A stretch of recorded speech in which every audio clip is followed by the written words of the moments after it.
Wow, good morning. This is so exciting. I'm so excited to be in New York City. 1,500 people gathered around the table or in the building to talk about permanent supportive housing. This is really great. I'm here to talk about medical respite care. I'm assuming there's going to be a lot of discussion about medical respite care in the coming months in New York because it was included in the state Medicaid waiver that was recently approved by the Centers for Medicare and Medicaid Services, although in that waiver it's called transitional supportive housing, but it does read much like medical respite care. So I imagine there are going to be some RFPs coming out in the near future. So I'd like to ask a question very quickly before I start. How many of you are familiar with medical respite care, just a show of hands? Okay, and how many of you are in programs that are thinking about starting up a medical respite program? Oh, good. So about the same number. Okay, well, let me start first with the definition of medical respite care. So medical respite care is acute and post-acute medical care for homeless persons who are too ill or frail to recover from a physical illness or injury on the street, but they're not ill enough to be in a hospital. So a lot of medical respite program participants are being discharged from hospitals. We're seeing a lot of medical respite programs who are having day surgeries. So that's pre and post surgery, they're coming into medical respite. And we're also seeing a lot of community referrals from health centers to the medical respite setting. Medical respite programs really are filling a gap in our current healthcare system that generally assumes that somebody has a home where they can go and rest and recover and have the resources necessary to be able to maintain hygiene, be able to follow prescribed diets, be able to make self-assessments to determine whether or not they're recovering as they should be. And we know that all these things are really incredibly difficult for people who are living on the streets. And we hear all the time from our consumers, and we have a very large consumer advisory board who provide a lot of guidance to the council in our activities. And we hear a lot of times stories of people who are trying to change bandages in a dirty restroom, in a public restroom, and they drop their bandage on the floor, but it's the last bandage they have, so they have to use it anyways. And what happens is they end up getting an infection and having to go right back to the hospital. Or we hear of people who are told that they need to rest and stay off their feet, but maybe they live in communities where there are very strict anti-loitering laws, so they have to be on their feet all day and they're not able to get that rest and recuperation that they should be getting. Or people who are prescribed diuretics and need access to a restroom, and a lot of times you don't have that access to a restroom, so they end up getting misdemeanor charges for public urination. So there are a number of reasons why we have why medical respite programs really fit that gap in our healthcare system and really promote that continuum of healthcare. But we're also seeing in more established medical respite programs that they're increasingly becoming part of innovative healthcare strategies. For example, in Chicago, the medical respite program has been engaged in a citywide care coordination initiative targeting the highest risk Medicaid beneficiaries. And in Boston, they're actually using medical respite care as a platform to be providing targeted services to superutilizers. So those are those people who are using the hospital system very frequently at a very high cost to the healthcare system. They're bringing them into medical respite care, and then they have a care team who is actually targeting services for this population and then helping them transition into permanent supportive housing. So as Bobby said, there are 70 medical respite programs in the country today. This map is actually from 2013, and so that means that there's, during this time, there are about 63 programs. So there's been about a 10% growth in medical respite programs over the last year, which is a pretty significant growth rate for us because since I've been at the council, it's pretty much hovered around 60 medical respite programs. And that's because even though there might be some medical respite programs that are opening, there are probably some others that are closing their doors. So this is pretty significant for us that we've grown to the 70 mark. And a lot of this can be attributed to a couple of different factors. One is the U.S. Interagency Council on Homelessness included medical respite care as a strategy in their federal plan to prevent homelessness. So a lot of local and state jurisdictions who are trying to align their own plans with the federal plan are starting to explore medical respite, and they're figuring out where medical respite fits into their plans.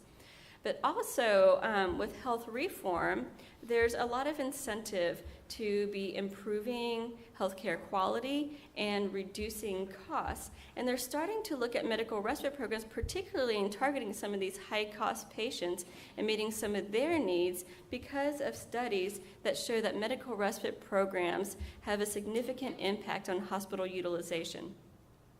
So in this study here, which was conducted in Boston, what they did is they looked at the hospital utilization following in the 12 months following their medical respite stay.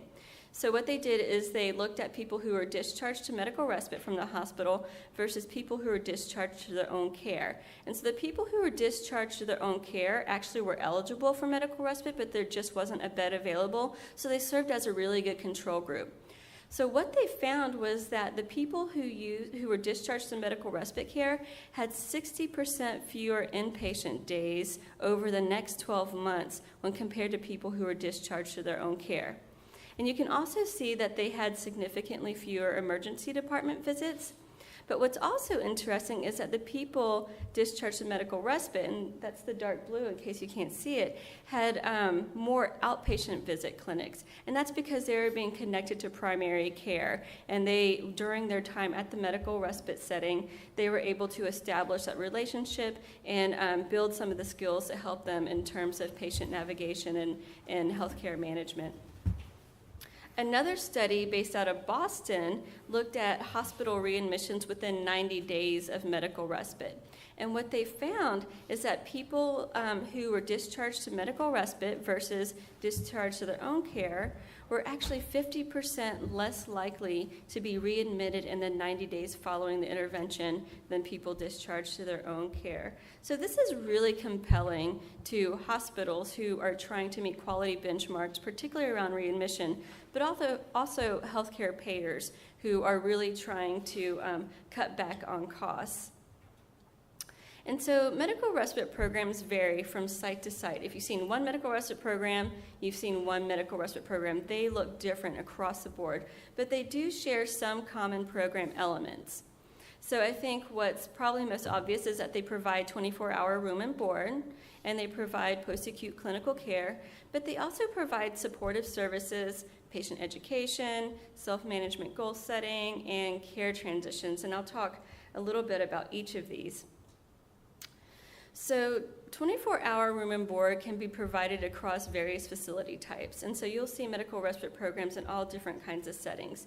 Most medical respite programs strive to be in a standalone setting, and that's because in a standalone setting, you get to control the facility, you get to control the staffing, you get to control the policies. So it's an ideal place for medical respite programming, but it's pretty expensive, right, to have your own facility. So alternatively, a lot of programs are establishing themselves in shelters, in existing homeless shelters. So they might have a wing in a homeless shelter that's got designated medical respite beds. So while this is more cost efficient, some of the challenges to that is that there's less privacy usually for your patients, but also you don't have as much control over the policies. And sometimes the policies, the clinical providers may not find the shelter policies to be in the best interest of their patient base. Some programs are based out of nursing home and assisted living facilities. Again, they are often using wings within an existing nursing home and assisted living facility. These are really nice because they're already set up to be providing providing that recuperative care for somebody who is not doing so well. However, the challenge to this is that if you're depending on nursing home staff or the assisted living facility staff who are already serving the general population being served in that facility, so say you're depending on them to provide meals or to provide nighttime monitoring, a challenge may be that they may not be accustomed with your population base. So they may not have the capacity or skills to work with somebody who has serious mental illness and addiction issues. And so we've seen this become an issue where you're mixing populations. And then there are a lot of programs that are based out of motel rooms and apartments. This is really nice because, one, it can be cost effective because you're only paying for the apartment when you need it, and you can, or the motel room, and you can get a motel room for generally about $50 right? And it's also really nice if you're trying to serve both men and women because they can have their own private rooms, as well as families, because then you don't have to separate the families. You can have your families together, and they have a bit more privacy. And the picture that you see here is actually the medical respite facility in Cincinnati. They have their own standalone facility, and it is actually a facility that's been converted to a medical respite facility from a nursing home. It's a really beautiful facility. This is a motel-based medical respite program based out of Orange County. So you can see the individuals here actually have their own room, so they have a door that they can lock and some privacy and accommodations there. And then this is a shelter-based medical respite program, so you can see that they have less privacy, but at the same time they do have a safe and clean environment where they can recuperate. So clinical care is a pretty significant piece of medical respite. It is medical. Prior to even being admitted into a medical respite program, there's generally some kind of screening to make sure that the person is eligible. It's not uncommon for a hospital to refer somebody to medical respite before they're ready to go. So they continue to need hospital care. So you want to make sure that there's somebody there that can confirm that this person is eligible to be seen in a medical respite program. Once they're there, the medical respite program develops with the patient an individualized care plan. So they're conducting their own assessment, they're conducting their own assessment basically to make sure that they have a baseline for where the patient is starting in terms of their medical respite care. And this is going to help them determine how well this person is progressing in their recuperation and at what point they can be discharged. But the individualized care plans also takes into consideration the patient's goals related to income and housing, as well as those discharge instructions.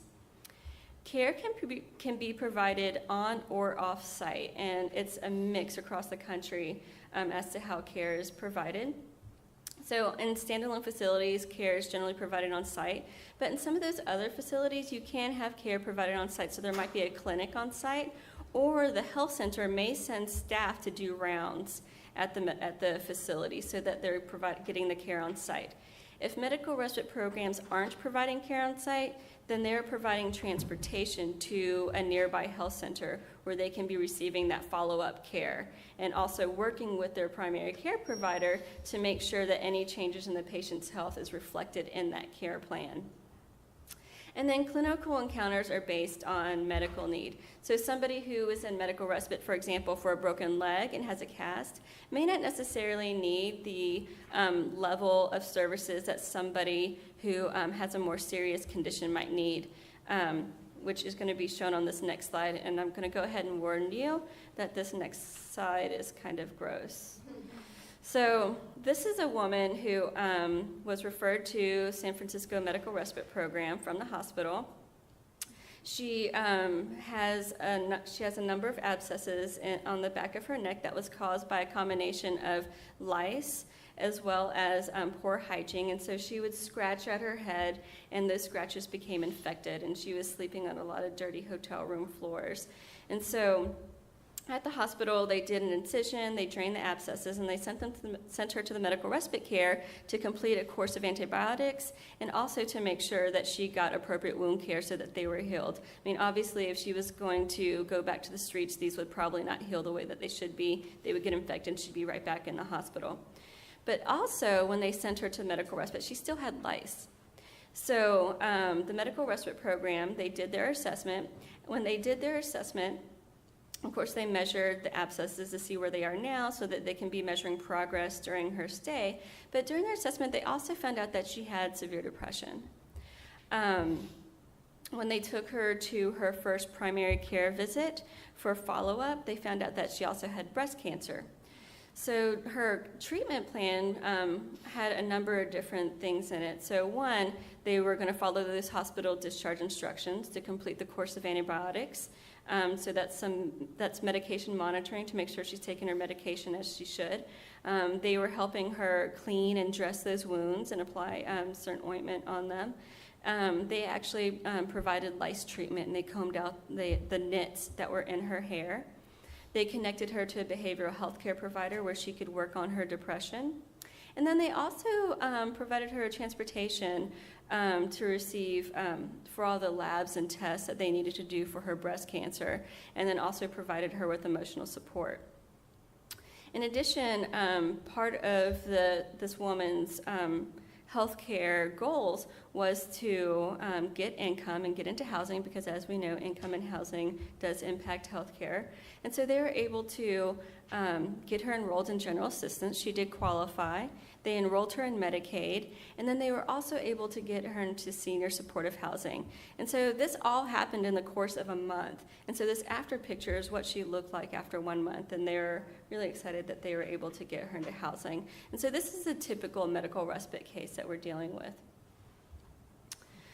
So I mentioned the supportive services. The picture you see here is a nurse who is in Yakima, Washington at their medical respite program, and she's enrolling a medical respite patient in their Medicaid program.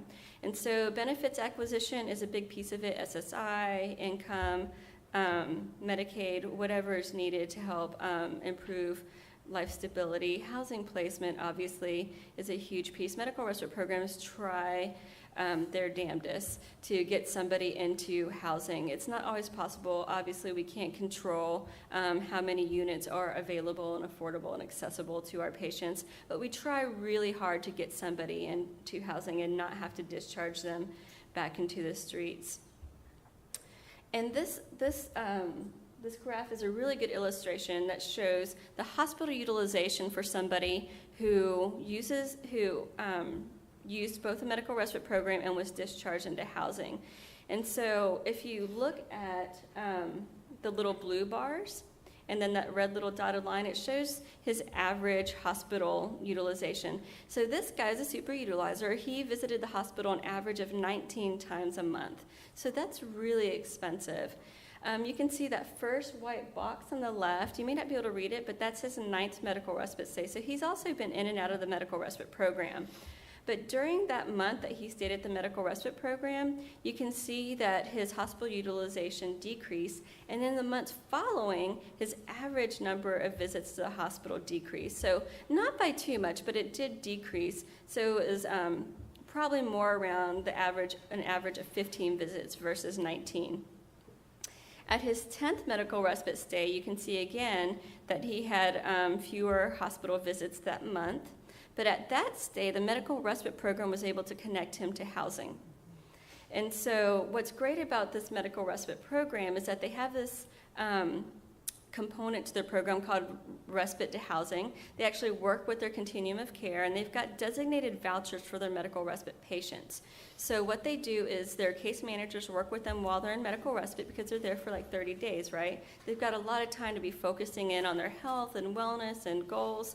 And so the case manager stays with the individual as they transition into housing, and they make regular visits to make sure that they're continuing to manage their health, they're continuing to see their primary care provider, taking their meds.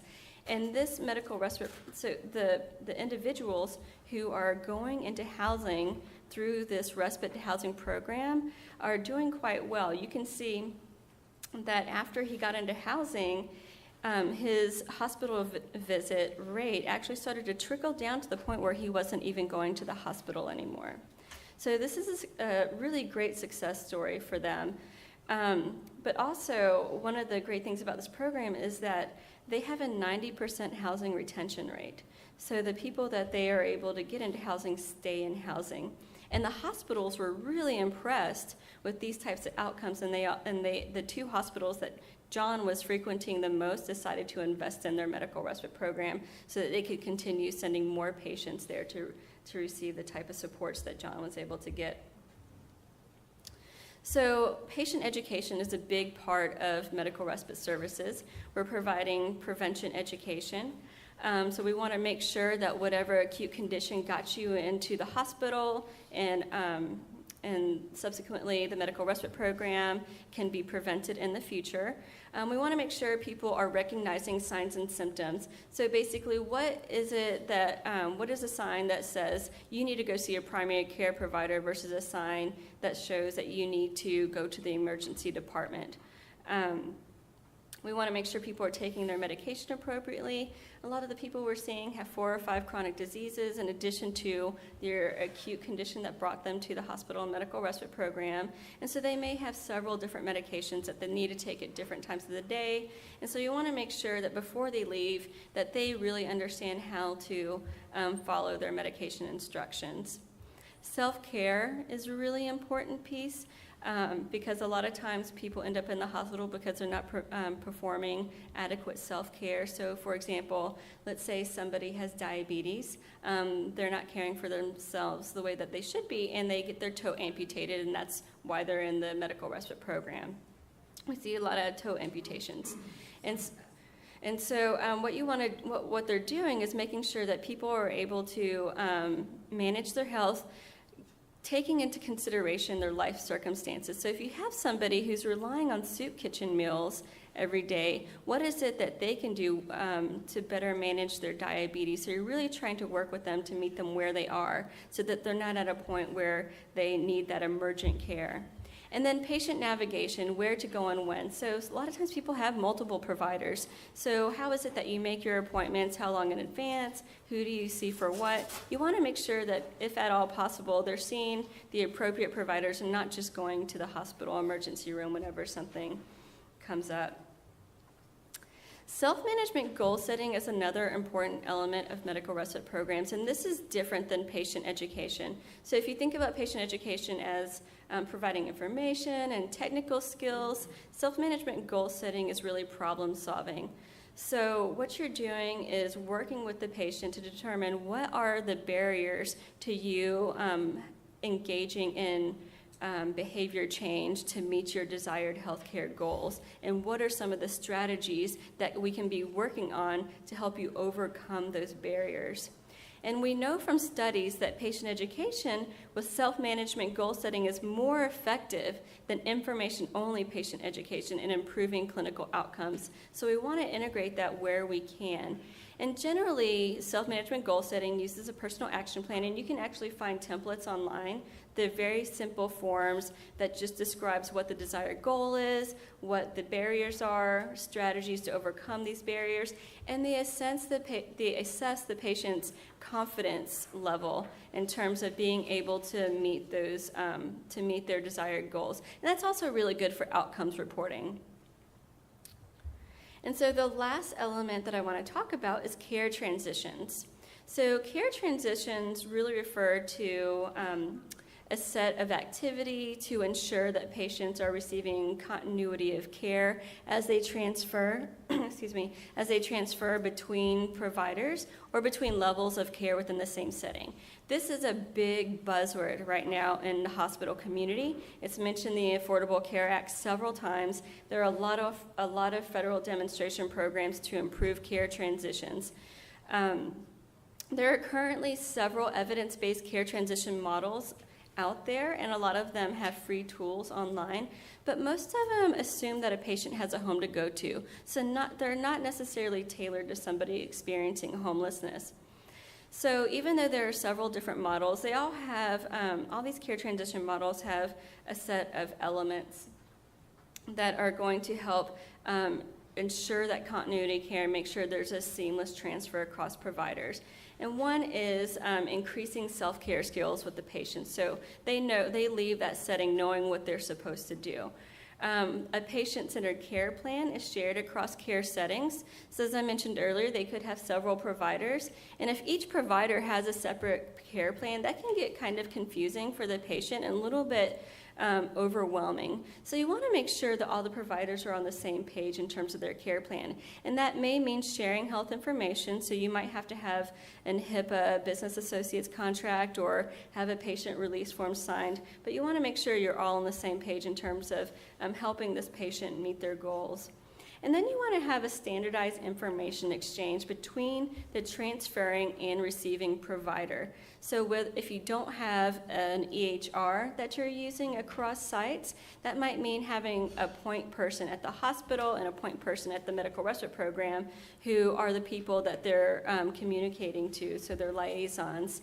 The hospital can say, can contact the medical respite program to follow up on their patient. The medical respite program can contact the hospital to let them know that we did receive your patient, we did receive your hospital discharge instructions and the discharge summary. Things are good to go. We're now assuming responsibility for care.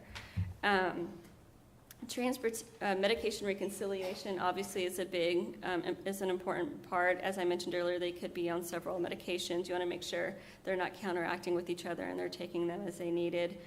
And then transportation for health-related travel. I recently read a study where it was a qualitative study, and a physician was expressing a lot of frustration. This is a hospital physician, and because he was referring some of his patients to addiction treatment programs.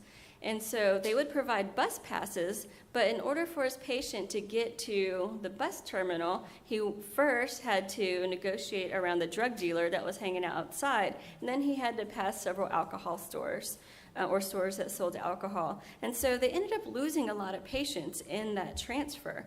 So part of a seamless care transition is providing transportation from point A to point B, making sure they get there. If your patient needs durable medical equipment, making sure that they get that on a timely basis and they're not waiting around 3-4 days and not able to be functional during those days is important. And then a formal handoff procedure that ensures full responsibility between the sending and receiving provider. This is also really important because this is where we're losing patients.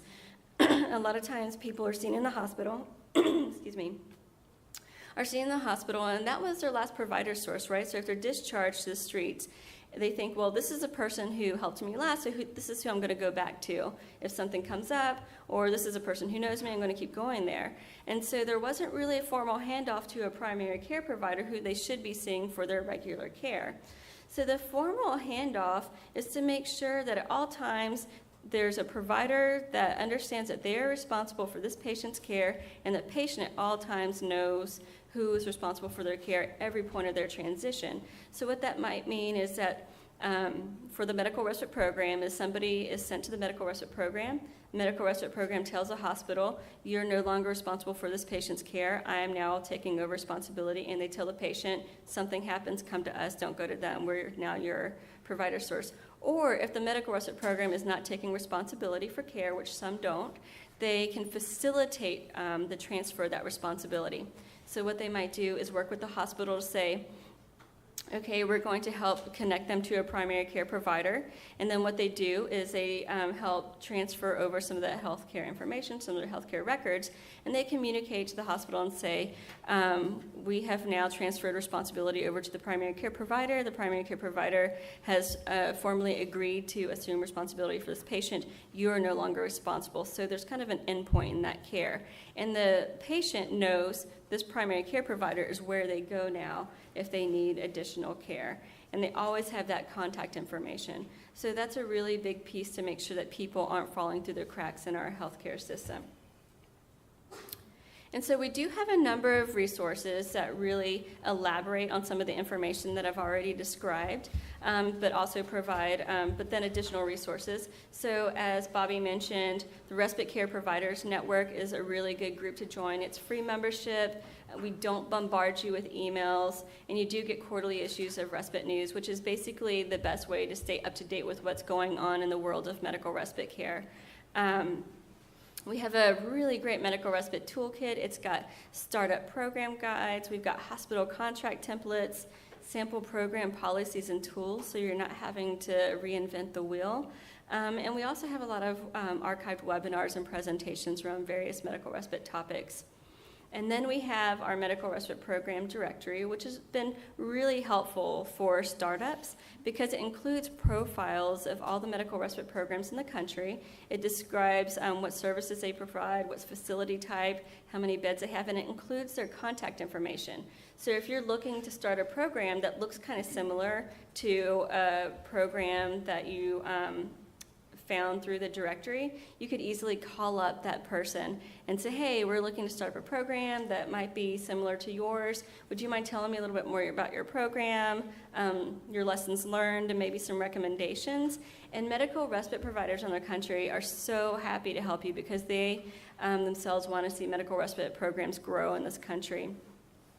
And then also you can contact me. I can help connect you to other people. We do support peer-to-peer technical assistance and site visits. I can also answer any questions that you have, and if I can't answer them, we have a really great steering committee that's made up of members of the Respite Care Providers Network, and they're experts in their field. And we will bring up your question in one of our meetings and discuss it, and then I can follow up with you about what some of the experts have said about your question. And so thank you for having me here today, and at this point I'll go ahead and give it over to Allison.